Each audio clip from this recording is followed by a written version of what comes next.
Good morning students. आज हम कक्षा 10वीं में हिंदी विषय में पाठ 2 करेंगे जिसका नाम है बाल गोविंद भक्त। आज का हमारा जो विषय है वो हम आज इसके पाठ 2 के प्रश्न उत्तर करेंगे। प्रश्न उत्तर करने से पहले हम थोड़ा सा पाठ के बारे में आपको बताना चाहती हूँ कि हमारा जो पाठ है उसमें लेखक हमें क्या बताना चाहता है। हमारा जो पाठ है उसमें बाल गोविंद भक्त नामक एक व्यक्ति है और उसके जीवन के बारे में हमें बताया गया कि जो बाल गोविंद भक्त है वो एक मंझले कद के गोरे चिट्टे रंग के व्यक्ति हैं और जो उनका कद है वो मतलब मीडियम हाइट है कि मध्यम उसका वो कद का व्यक्ति है और वो एक साधु की तरह अपना जीवन व्यतीत करता है। जिस प्रकार एक साधु अपना जीवन व्यतीत करता है ठीक उसी प्रकार वो भी अपना जीवन व्यतीत करता है। उसके घर परिवार में सभी हैं, उसका घर है, उसके घर में उसके बेटे की बहू और बेटा है और वो है 3 ही इंसान है जो उसके परिवार में है और उसके पास क्या अपनी खेत भी और खेती बाड़ी का काम भी करता है।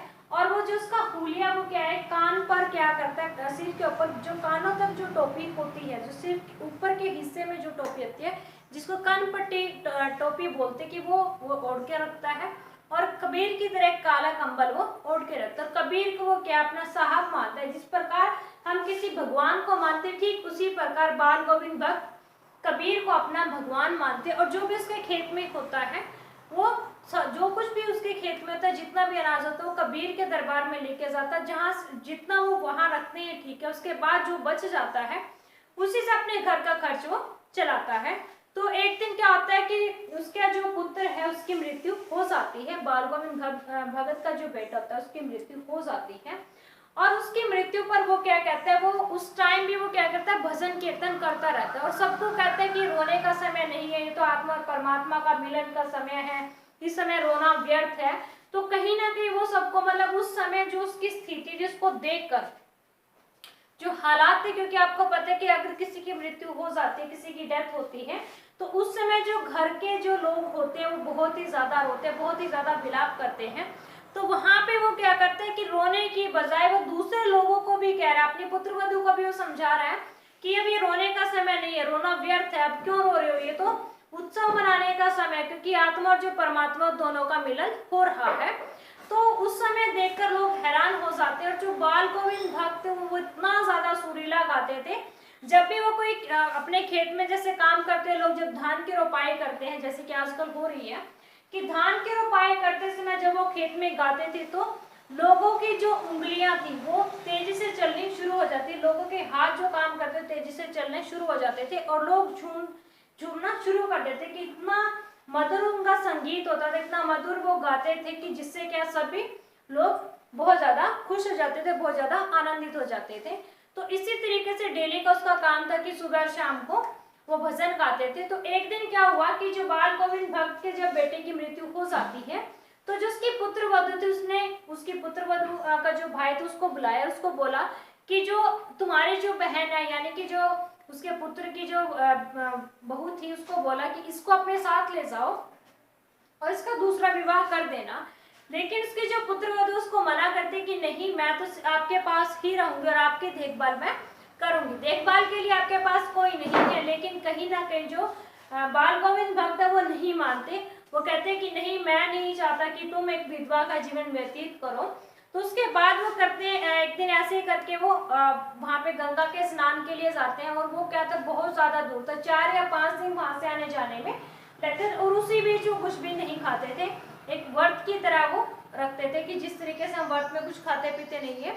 तो वहां से जैसे वो आए तो उनकी जो तबीयत थी वो बहुत ज्यादा खराब हो गई और एक दिन क्या हुआ, सुबह उनकी जो आवाज थी, मधुर जो संगीत था जो वो गाते थे, प्रभात फेरी जो निकालते थे, वहां लोगों को सुनाई नहीं दी। तो लोगों ने जब जाकर देखा तो वो जो बाल गोविंद भक्त थे उनकी मृत्यु हो चुकी थी। तो ये था हमारा छोटा सा पाठ का सार और इसको जानने के लिए आगे क्या होगा कि जो कवि जो लेखक है वो हमसे क्या प्रश्न पूछते हैं, इसको जानने के लिए आप हमारे साथ आखिर तक बने रहिए। अब हम अपने प्रश्न उत्तर करते हैं। पहला हमारा प्रश्न क्या है, खेती बाड़ी से जुड़े गृहस्थ बाल गोविंद भक्त अपनी किन चारित्रिक विशेषताओं के कारण साधु कहलाते थे। अब यहाँ पे वो जैसे कि मैंने आपको बताया कि वो खेती बाड़ी भी वो करते थे, खेत भी थे, उसके पास उसका परिवार भी था। कि इन सब चीजों से जुड़े हुए होने के बावजूद कि उसका घर भी था, उसकी खेती भी थी, ये सब होने के बाद बाल गोविंद भक्त की वो कौन सी चारित्रिक विशेषताएं, मीन्स ऐसे जो उसके करैक्टर की जो विशेषता, जो मेन बातें थी, क्या कारण था जिससे लोग उसको देखकर साधु कहते थे। आइए हम इसका उत्तर करते हैं। बाल गोविंद भक्त परिवार रखते हुए और खेती बाड़ी करते हुए भी साधु थे। अब यहाँ पे वो क्या कहते हैं कि जो बाल गोविंद भक्त उसका अपना परिवार था और साथ में क्या था, खेती बाड़ी करते हुए। उसके पास खेत भी थे जिसमें वो काम करते थे, कि परिवार भी था और खेत भी थे। उसके बाद वो कहते हैं उनसे साधु जैसी सभी, उनमें साधु जैसी सभी विशेषताएं विद्यमान थी। आगे वो क्या कहते हैं कि घर होने के बावजूद, खेत होने के बावजूद भी उनमें जैसे एक साधु होता है, जैसे एक अच्छा इंसान होता है, एक संत होता है, उसमें वो हर एक अच्छाई थी, हर एक विशेषता उसमें थी। वे कभी झूठ नहीं बोलते थे। अब आगे वो क्या कहते हैं कि आपने देखा होगा कि जो साधु संत होते हैं, जो अच्छे लोग होते हैं, जो अच्छे मानते हैं हम कि हाँ ये बहुत ही ज्यादा अच्छा इंसान है, तो वो क्या करते हैं, ना तो वो कभी झूठ बोलते थे, व्यवहार में सीधे और खरे थे। व्यवहार में कहने का अर्थ क्या है कि वो सबके साथ अच्छा व्यवहार करते थे, किसी के साथ बुरा व्यवहार नहीं करते थे, किसी को बुरा या भला नहीं कहते थे। उसके बाद वो कहते हैं कि सबसे स्पष्ट बात कहते थे, बिना किसी कारण किसी से झगड़ा नहीं करते थे। सबसे स्पष्ट बात कहते हैं, जो बात सही है वो वही बात करते थे और सही का हमेशा साथ देते थे। बिना किसी कारण किसी से झगड़ा नहीं करते थे। अगर कोई भी कारण है तो, अगर कोई भी बात है तो बिना किसी कारण के झगड़ा नहीं करते थे, किसी से बिना कारण के वो लड़ाई नहीं करते थे। दूसरों की चीजों को इस्तेमाल में लाना तो दूर, बिना पूछे छूते भी नहीं थे। अब वो क्या कहते हैं कि अगर कई बार हम क्या सोचते हैं कि ये कुछ नहीं कहेगा, हम इसके जो चीज है हम उसको प्रयोग कर लेते हैं, यूज कर लेते हैं, लेकिन जो बाल गोविंद भक्त थे वो किसी की चीज को बिना किसी से पूछे, अगर किसी की चीज है पहले उससे पूछते थे कि क्या मैं इसको प्रयोग में ला सकता हूँ, क्या मैं इसका इस्तेमाल कर सकता हूँ, उसके बाद ही उसको इस्तेमाल करते थे। इस्तेमाल करना तो दूर की बात थी कि उसको प्रयोग में लाना तो दूर की बात थी, उससे बिना पूछे कि आपकी चीज है, क्या मैं इसको छू सकता हूँ, क्या मैं इसको हाथ लगा सकता हूँ, वो पहले पूछते थे फिर उनको छूते थे। वे कबीर दास को साहब मानते थे, जैसे मैंने आपको बताया कि कबीर को साहब मानते थे, भगवान की तरह मानते थे। खेत में जो कुछ पैदा होता उसे साहब के दरबार में भेंट स्वरूप रख देते थे। अब वो यहाँ पे मैंने आपको पहले भी बताया था कि जो भी उसके खेत में अनाज पैदा होता था उसको क्या करते थे, सारे को लेकर कहाँ जाते थे, कबीर के पास जाते थे, और जितना भी कबीर को रखना होता था वो रख लेते थे, और अगर जितना उसमें से बच जाता वो बाल गोविंद भक्त को वापस कर देते थे। उसके बाद वो कहते हैं और प्रसाद के रूप में जो कुछ भी मिलता उसे घर लाकर उसी से गुजारा करते थे, कि वहां से जो कुछ भी बचता था उसको, जैसे आप जाते हो किसी मंदिर या गुरुद्वारे में आप जाते हो तो आपको वहां पे प्रसाद मिलता है और उसको आप क्या करते हो, जितना मिल जाता है उसी में आप संतुष्ट हो जाते हो। ठीक उसी प्रकार बाल गोविंद भक्त क्या सोचते थे कि जितना कबीर ने मुझे वापस है वो क्या प्रसाद है, और उस प्रसाद को वो क्या करते थे, लेकर अपने घर चले जाते थे, उसी से वो अपना गुजारा करते थे। ये था हमारा पहला प्रश्न। अब हम दूसरा प्रश्न करते हैं। भगत की पुत्र वधु ने अकेले क्यों नहीं छोड़ना चाहती थी। जैसे मैंने आपको पहले बताया था कि जब उसके बेटे की मृत्यु हो जाती है तो उसका जो बाल गोविंद भक्त है वो उसके भाई को कहते हैं कि नहीं, आप अपनी बहन को यहाँ से लेकर जाओ, लेकिन उसकी जो पुत्र वधु थी वो उसको अकेला क्यों नहीं छोड़ना चाहती थी। जो लेखक हमसे ये प्रश्न पूछना चाहता है, ऐसा क्या कारण था कि वो उन्हें अकेला नहीं छोड़ना चाहती थी, किसको, बाल गोविंद भक्त को। आइए हम इसका उत्तर करते हैं।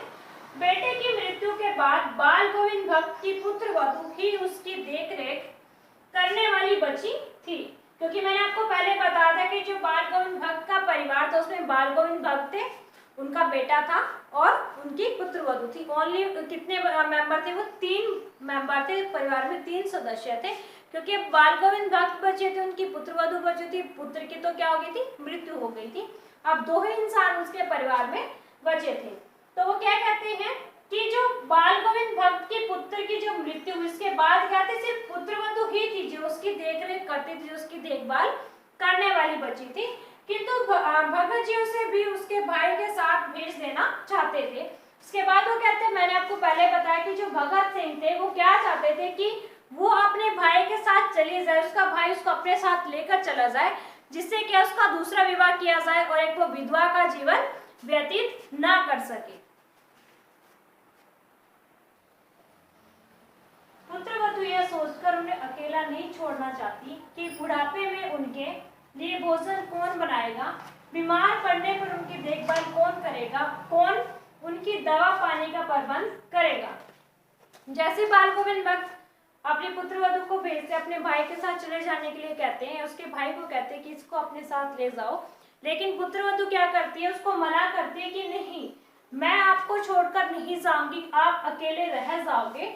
कि बुढ़ापे, वो क्या कहती है कि बुढ़ापे में आपके लिए खाना कौन बनाएगा, अभी तो आपके तो चलो आप ठीक ठाक हो, आप खाना बना लोगे, लेकिन जब आप बूढ़े हो जाओगे तो आपके लिए खाना कौन बनाएगा। उसके बाद वो कहते हैं बीमार पड़ने पर उनकी देखभाल कौन करेगा, कि अगर आप बीमार हो गए तो उस समय आपकी देखभाल कौन करेगा, कौन आपकी सहायता करेगा। मीन्स कहने करते कि बीमार आदमी क्या होता है, ना तो खुद से लेके कुछ बना सकता है, ना वो कुछ खा सकता है, ना वो मतलब उठ सकता है। तो उसके बाद वो कहते हैं कि कौन उनकी दवा पानी का प्रबंध करेगा, अगर आप बीमार पड़ गए तो कौन आपके लिए दवा लाएगा, कौन आपको पानी पिलाएगा। तो आगे हमारा जो तीसरा प्रश्न वो हम करते हैं, भगत ने अपने बेटे की मृत्यु पर अपनी भावनाएं किस तरह व्यक्त की। कि जो मैंने आपको पहले भी बताया था कि जो बाल गोविंद भक्त है, जब वो अपने बेटे की मृत्यु पर वो किस तरह का व्यवहार करते हैं, लेखक हमसे एक प्रश्न पूछना चाहते हैं कि उसकी भावना वो उस समय किस तरह का व्यवहार कर रहा था। तो आइए हम अपना उत्तर करते हैं। बाल गोविंद भक्त का इकलौता बेटा मरा तो उसने उसे आंगन में एक चटाई पर लिटाया। अब आपको पता होगा कि अगर कोई भी इंसान की डेथ हो जाती है, कोई भी इंसान मर जाता है, तो उसको हम धरती पर लिटाते हैं, चाहे वो किसी कपड़े पर लिटाए या वो किसी चटाई पर लिटाए। तो ऐसे ही क्या किया, बाल गोविंद भगत का जो इकलौता बेटा था, उसका एक ही बेटा, जब वो मरा तो उसने क्या किया, उसको एक आंगन में जो उनके घर का जो खुला, जो जहाँ पर खुली जगह थी, जिसको हम आंगन बोलते हैं, घर के बीच में जो जगह खुली होती है, वहां पर उसने चटाई बिछाई और अपने इकलौते बेटे के मरने के बाद उसके ऊपर लिटा दिया और सफेद कपड़े से ढांक दिया। आपने देखा होगा कि जब इंसान मर जाता है तो उसको मरने के बाद उसको किसी कपड़े से ढका जाता है। तो बाल गोविंद भक्त ने भी वैसा ही किया कि उसको किसी कपड़े से ढक दिया। यहाँ तक तो एक सिंपल चीज है, सिंपल सी बात है कि जैसा और लोग करते हैं वैसा बाल गोविंद भक्त ने भी किया। लेकिन ऐसा आगे क्या होता है जिसको देखकर लोग हैरान हो जाते हैं, आइए हम पढ़ते हैं। उसके सामने जमीन पर आगे उसके ऊपर फूल व तुलसी बिखेर दी। अब उसने क्या किया, उसको लिटाया, उसको कपड़े से ढका और उसके ऊपर क्या किया, फूल और तुलसी बिखेर दी। मीन्स उसके ऊपर फूल और तुलसी के पत्ते डाल दिए। उसके बाद सिरहाने पर दीपक जला दिया। ये सिरहाने का होता है सिरहाने, सिर के पास उसने क्या किया, एक दीपक जला दिया, एक दिया जला दिया। उसके बाद उसके सामने जमीन पर बैठकर भगत जी अपने पुराने स्वर और तल्लीनता के भाव से गीत गाते रहे।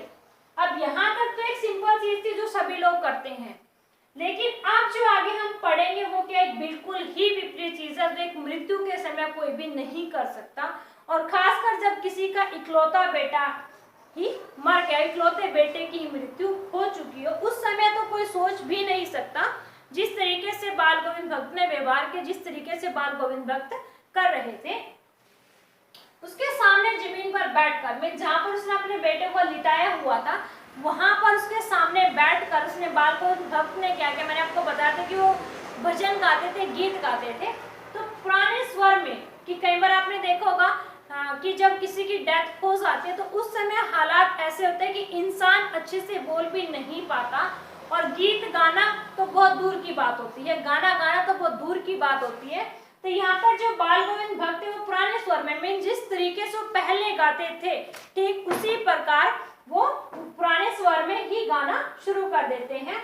गाते गाते बीच में कहते हैं कि यह रोने का समय नहीं, उत्सव मनाने का समय है। अब यहाँ पे वो क्या कहते हैं कि जब वो गा रहे थे तो हैं कि तुम क्यों रो रहे हो, रोने से क्या होगा, कुछ नहीं होगा, ये तो क्या उत्सव मनाने का समय। वो क्यों कहते हैं उत्सव मनाने का समय है, क्योंकि वो मानते हैं आत्मा और परमात्मा का मिलन हुआ है। वो क्या कहते हैं कि जो आत्मा परमात्मा से अलग हो चुकी थी, अब क्या हम दोनों का मिलने का समय आ गया, इसीलिए अब हमें रोना नहीं चाहिए, हमें क्या उत्सव मनाना चाहिए।